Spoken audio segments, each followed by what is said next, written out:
Masih di program dialog khusus JTV Kediri, dan tema kita kali ini adalah tentang teror pilkada. Dan sebenarnya apa sih yang dimainkan ini kita sudah diskusikan di 2 segmen sebelumnya. Dan kalau NU disebut sebagai pelaku tadi sudah disampaikan oleh Kang Bahrudin selaku yang bau rekso NU, bahwa di NU sendiri sudah ada kemandirian, keapelan, siap-siagaan, dan tidak mungkinlah orang NU berbuat seperti itu. Tapi kita harus kalau bicara politik lagi-lagi prediksi gitu.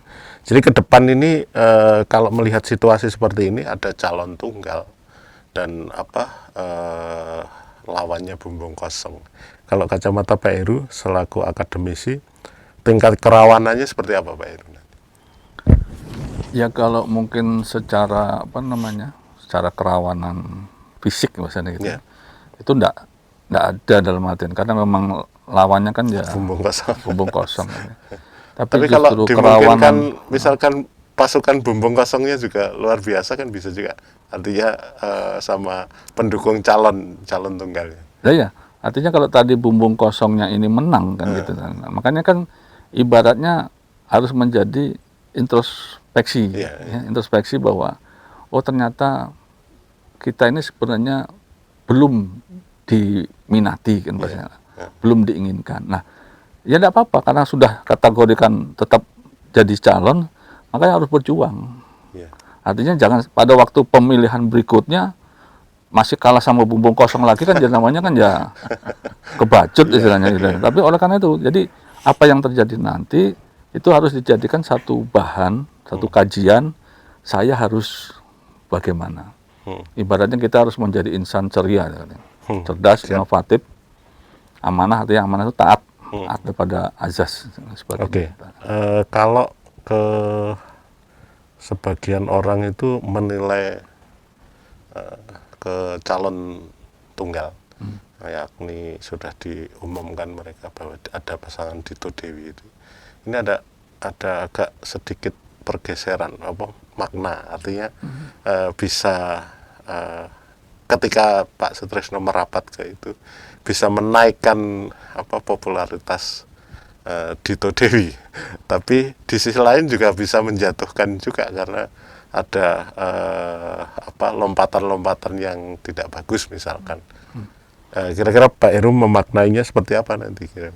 Kalau saya melihatnya Pak Tris itu melompat atau tidak pengaruh pada pasangan Dito Dewi ini, tidak pengaruh. Karena sudah selesai.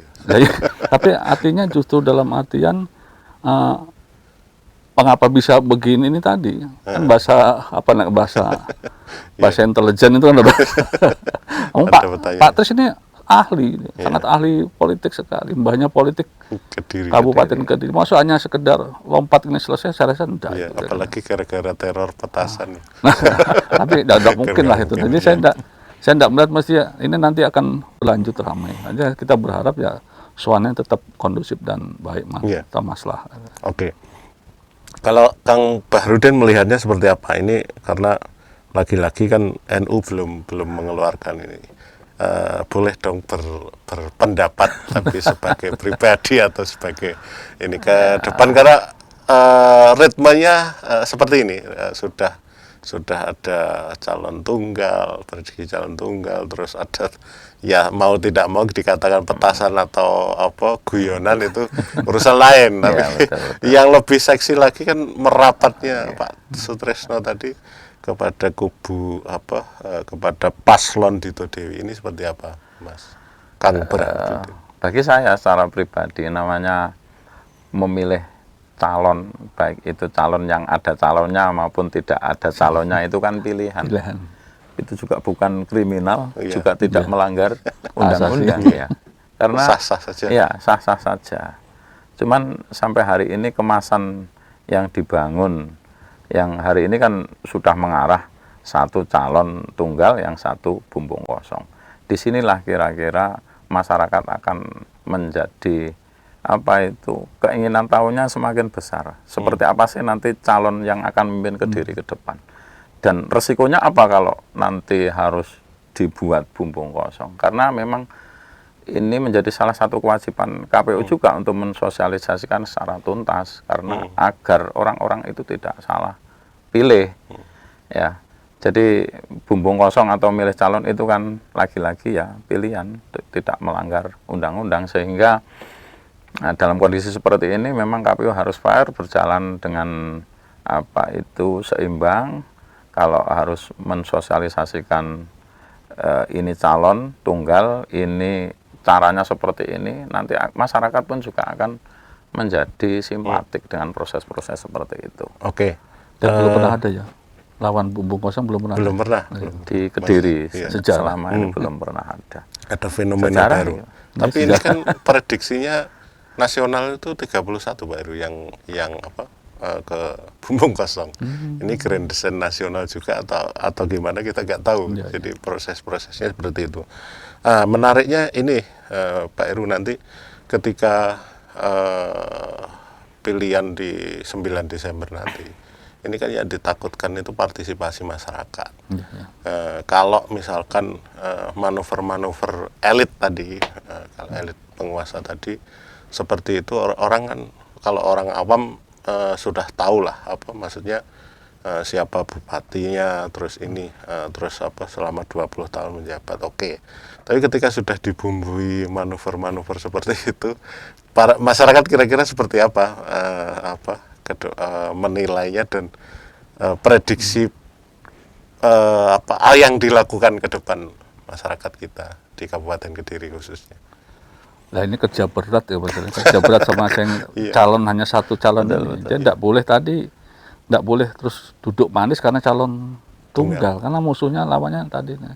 Justru harus lebih banyak sosialisasi. Bahasa saya itu masuk sama bumbung kosong kalah, bahasa saya kan gitu tadi. Jadi ini harus dia lebih merapatkan barisan, memberdayakan semua potensi yang dimilikinya tadi, termasuk sosialisasi oleh KPU dan sebagainya tadi, agar tidak terjadi lagi pencederaan terhadap pilkada ini. Salah satu pencederaan terhadap pilkada tadi kan partisipasi masyarakat menurun, kan masuk kategori itu tadi. Nah ini harus kerja keras Pak Warudin itu kemarin. Jangan kalah dari bumbung kosong. Keduanya jangan yang mengikuti itu menurun, partisipasinya menurun. Oke, ke Kang Barudin. Jadi kalau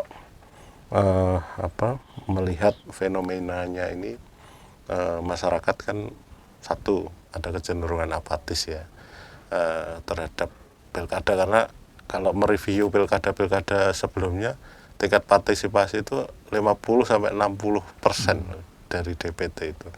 Nah ini dengan teror, dengan adanya teror itu kan tidak harus petasan, Pak. Manuver-manuver politik itu kan bisa dirasakan teror juga.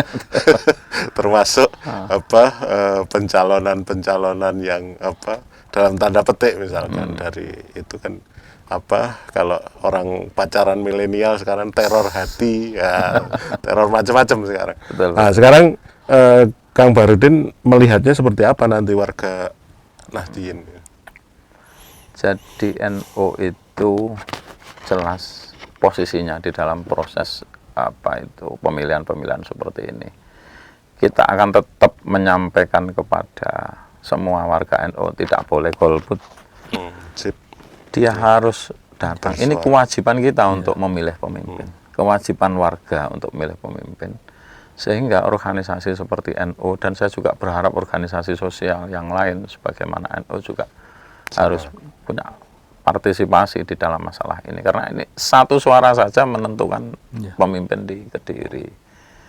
Lepas dia nanti datang ke TPS dengan pilihan yang ada, itu sudah menjadi tanggungan. Yang penting partisipasi ini yang harus kita push, kita dorong bagaimana warga itu jangan sampai apatis.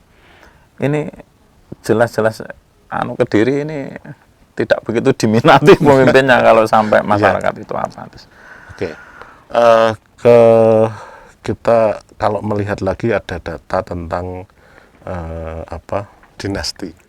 Yang pertama anak presiden di Solo, terus keponakan Prabowo di Tangerang Selatan, terus anak anak Wapres itu di Tangerang Selatan ya. Kalau yang keponakan Prabowo di sekitar Jabodetabek juga kan itu ininya.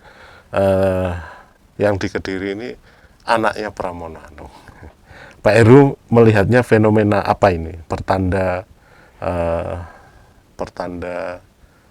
ada apa di negara kita? Ya, saya melihat gini satu ya, bahwa siapapun kan berhak mencalonkan dan sebagainya, berhak. Nah, hanya dalam artian tadi berangkatnya itu tadi jangan semata-mata ingin melestarikan gitu, kekuasaan dan sebagainya, tapi betul-betul ini adalah sebagai satu ajang untuk mengemban amanah, mensejahterakan masyarakat itu tadi.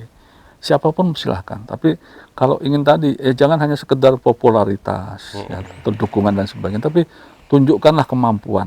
Saya mau belajar menjadi seorang pemimpin yang ceria, cerdas, inovatif tadi. Tujuannya apa tadi? Ya karena saya diberi tugas, dan tugas ini harus menjadi satu kepercayaan yang tidak akan disia-siakan. Karena begitu dia berhasil, mampu, tapi ini berikutnya kan glender. Trennya kan setengah dipaksakan gitu. Nah ya itu. Jadi kalau setengah dipaksakan tadi kan niatnya sudah lain ya Pak Warudin. Nah kan niatnya lain tadi. Niatnya. Jadi kembali kepada inamal amalu biniat ya Pak Warudin tadi. Oke. Kalau ke Kang Barudin gimana ini? Karena kayaknya ada penguasa, ada elit yang memaksakan sesuatu kepada rakyatnya, ini gimana? Saya belum begitu paham persis tentang masalah paksa-memaksa. Sudah bukan paksa. Karena kalau permainan dikatakan di Jakarta, kita ini ya konsentrasinya lagi getol-getolnya di daerah. Kalau itu terjadi menjadi satu fenomena, yang penting fenomena itu kan sah-sah saja. Apapun yang terjadi itu sah-sah saja. Cuman kami sangat berharap bahwa justru fenomena itu menjadi sebuah fenomena yang baik kepada masyarakat. Harapan NU bagaimana Indonesia dulu atau NU punya kontribusi besar terhadap negara ini, sehingga dimanapun NU dididik secara disiplin untuk tetap berada di barisan-barisan penyangga negara, sehingga kalau di sini terjadi ketika terjadi pemilihan kepala daerah, terjadi fenomena apapun, itu sebetulnya koridornya sah-sah saja, tapi harapannya bagaimana setelah pilihan itu bisa diminimalkan tentang apapun itu. Jadi bagi NU itu pilkada itu bonus, Pak. Bonus. Biasa saja. Artinya bonus itu bahwa kita itu tugas utamanya adalah berdakwah, kemudian urusan pendidikan, urusan ekonomi. Lah ketika ada pilkada bonus, syukur-syukur wong NU itu enek sing dadi bupati gitu. Bonus saja. Kalau tidak ya tidak masalah. Masa NU mau memberontak kan jelas tidak. Bupati dan memfasilitasi. Ya betul betul. Sehingga siapapun bupatinya bagi NU sebetulnya tidak masalah.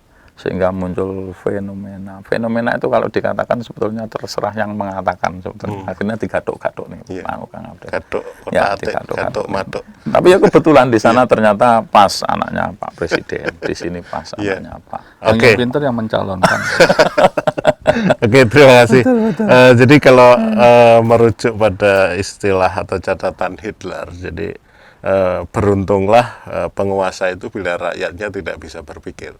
Tapi kita wajib berpositif pikir kita bahwa rakyat Kabupaten Kediri bisa berpikir. Dialog CTV Kediri